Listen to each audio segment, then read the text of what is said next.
Dodo Kamba avait été saisi par la correspondance du 23 septembre 2023, c'est alors que nous avions exprimé l'intention de retirer la confiance de l'RC auprès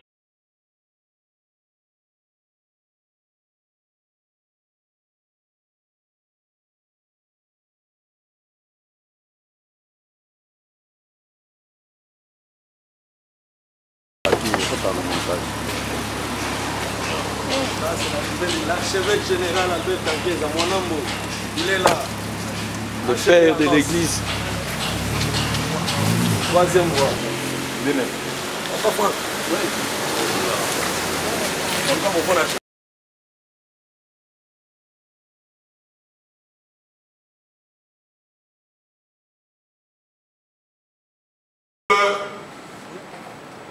Ils ont décidé d'accomplir pour l'intérêt de l'Église. Qu'est-ce qui a été décidé?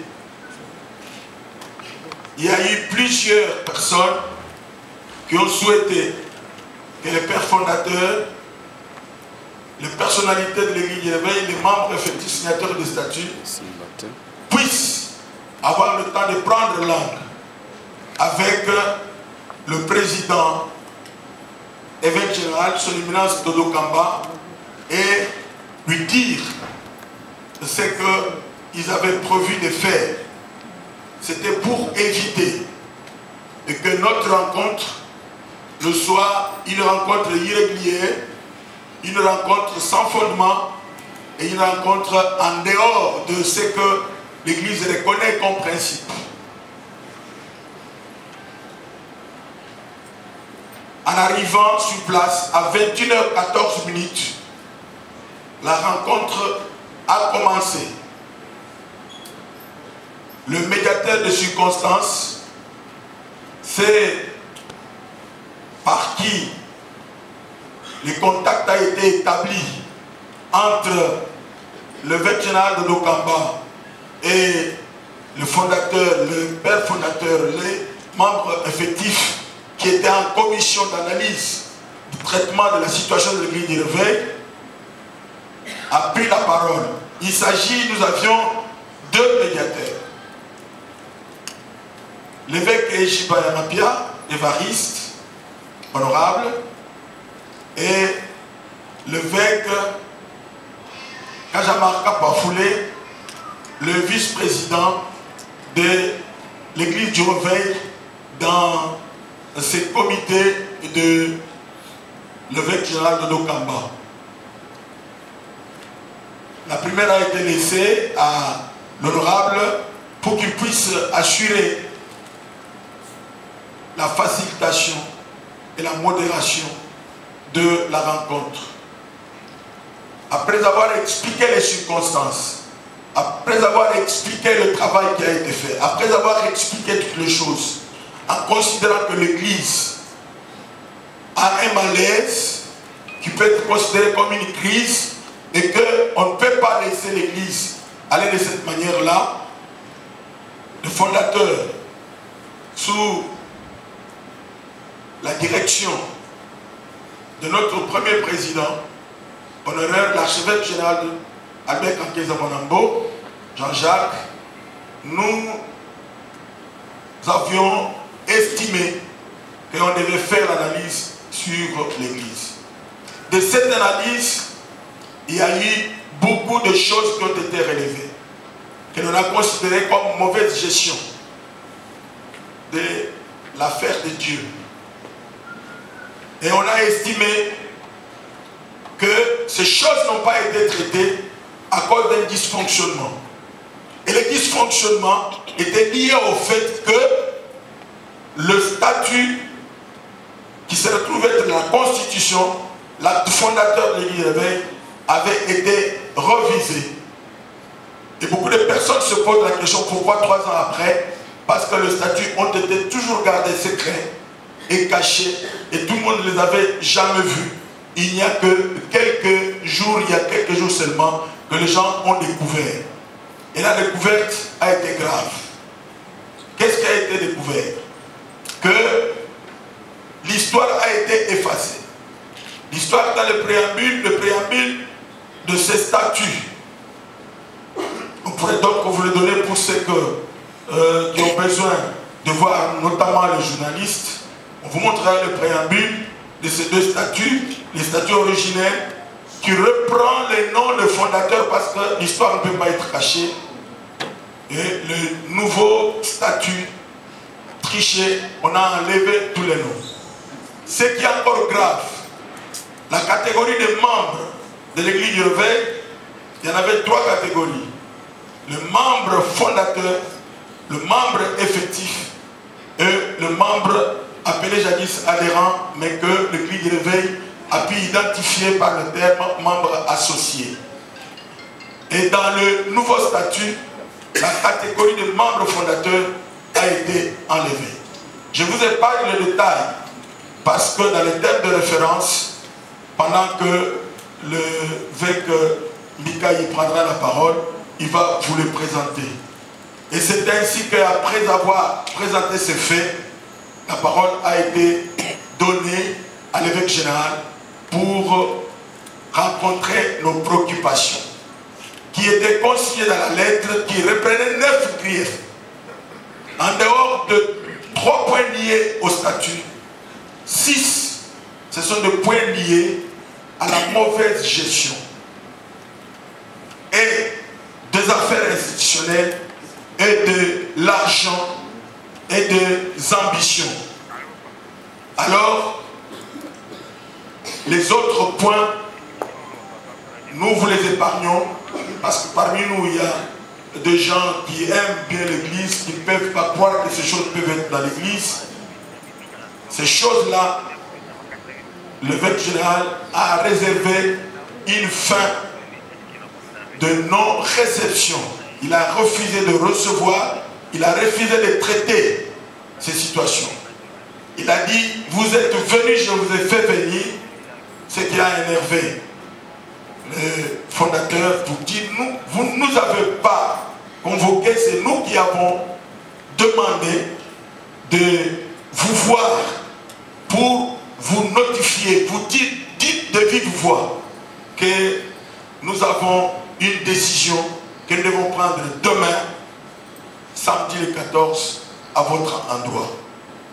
Et pendant qu'on était en train de parler, il a précisé qu'il voulait écouter, et puis pour répondre, c'est que la délégation de fondateurs a considéré comme une dérive dictatoriale et surtout une attitude autoritariste et de manque de garde et de mépris à l'endroit du fondateur.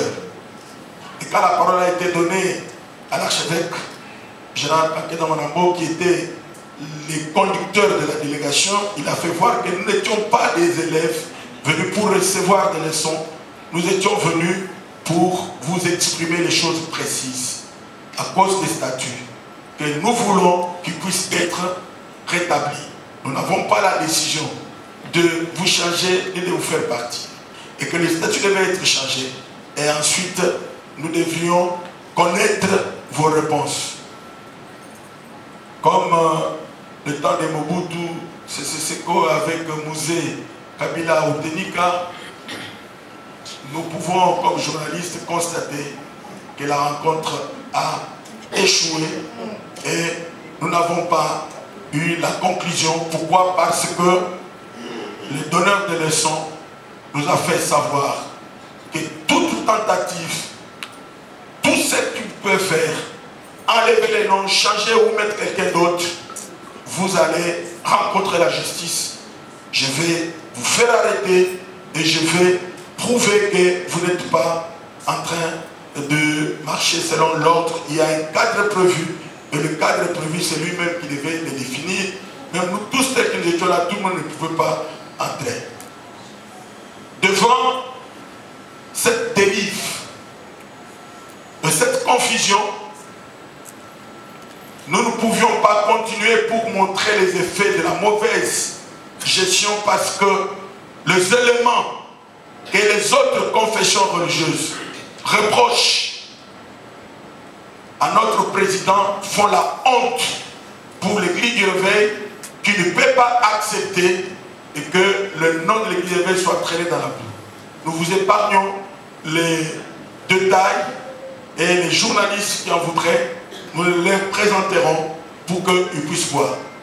Devant toute cette confusion, la réunion ayant échoué et la fin de non-recevoir qui a été réservée pour dire que rien ne s'est fait avant la fin des élections et que c'est vers le mois de décembre ou janvier que je peux vous appeler pour une assemblée où je donnerai ma candidature et j'affronterai n'importe qui pourrait se présenter et je vais gagner les élections.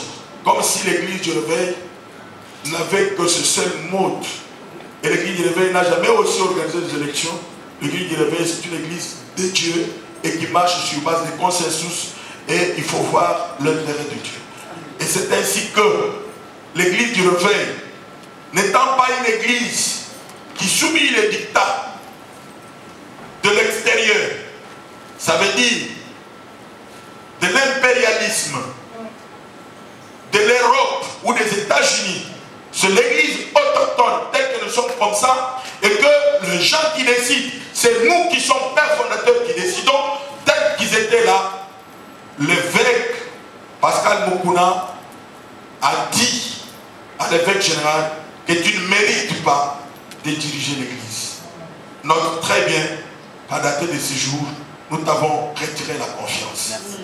Et l'évêque, l'archevêque général a demandé, bon, comme nous n'arrivons pas à nous entendre, laissez-nous aller d'abord réfléchir.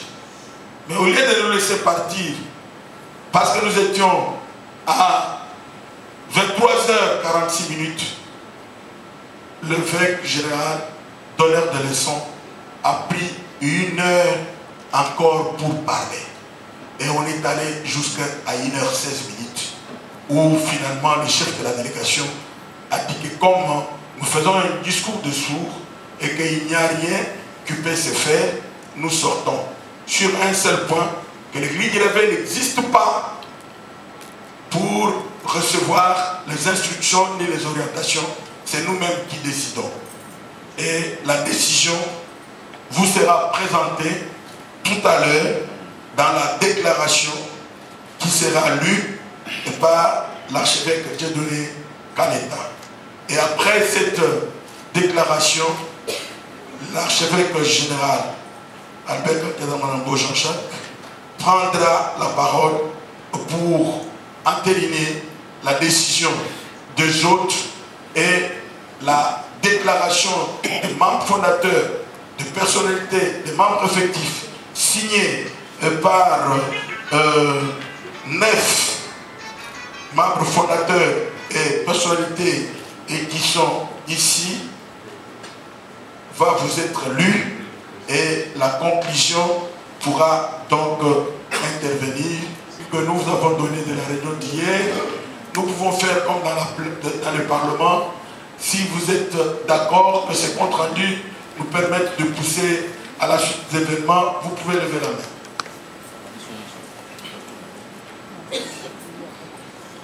Très bien. Comme c'est la majorité qui accepte que la réunion puisse continuer, après ce compte rendu, nous allons inviter l'évêque Mbikaï à venir prendre la parole pour présenter les événements. Éminence, que la grâce et la paix de notre Seigneur et Sauveur Jésus-Christ vous soient abondamment accordées. Nous, membres fondateurs et personnalités du mouvement charismatique de réveil, formant la majorité de membres effectifs, avons constaté que notre confession religieuse et institution ecclésiastique, partenaire social de l'État congolais, est en train de perdre des titres de noblesse et sa place lors de différentes rencontres et les moments les plus importants de l'histoire de notre pays. De notre analyse en tant que géniteur de cette organisation, nous avons noté que votre gestion individualisée de l'ERC constitue un danger et une maladie pour lesquels il faut apporter des remèdes urgents et efficaces. C'est pourquoi nous réclamons la tenue d'une assemblée extraordinaire statutaire avant la fin du mois d'octobre. Hormis le fait que les organes statutaires ne fonctionnent pas harmonieusement, il y a des méthodes et manières de diriger notre confession qui appellent une auto-évaluation que vous semblez ignorer malgré les avis des autorités publiques de l'État et de membres que vous avez approchés pour vous accompagner.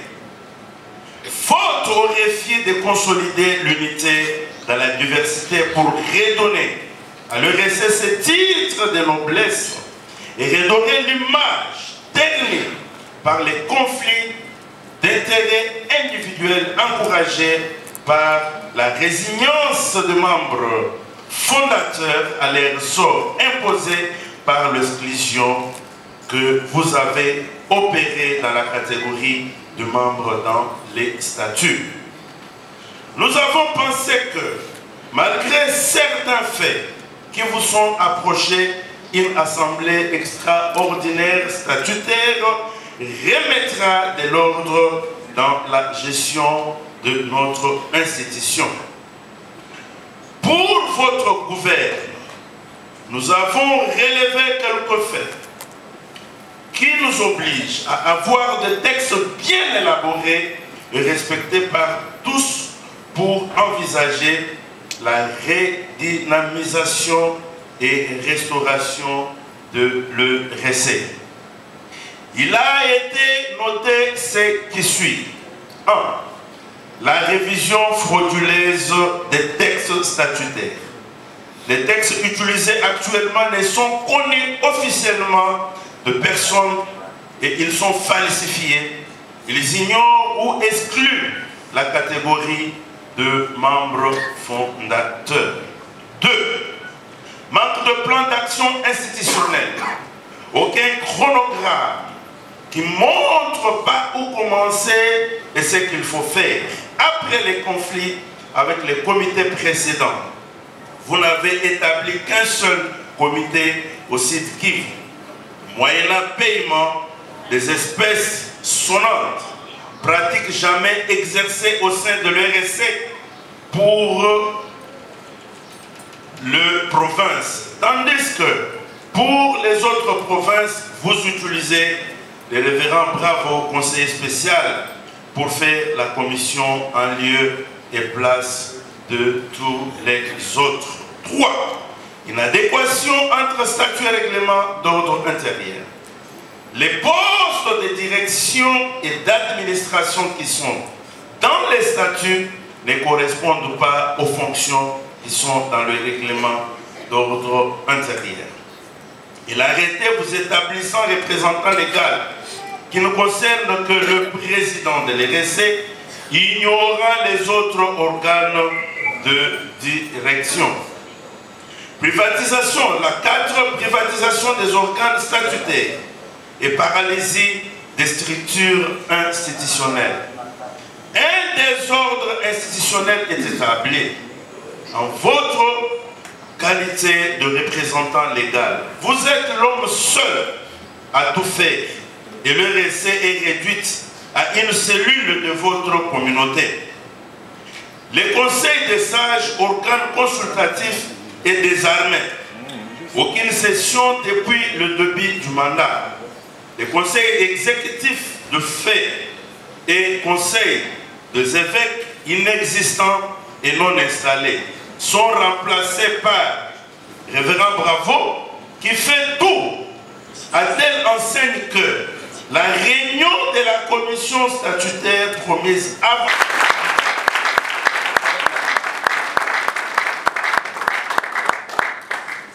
c'est pourquoi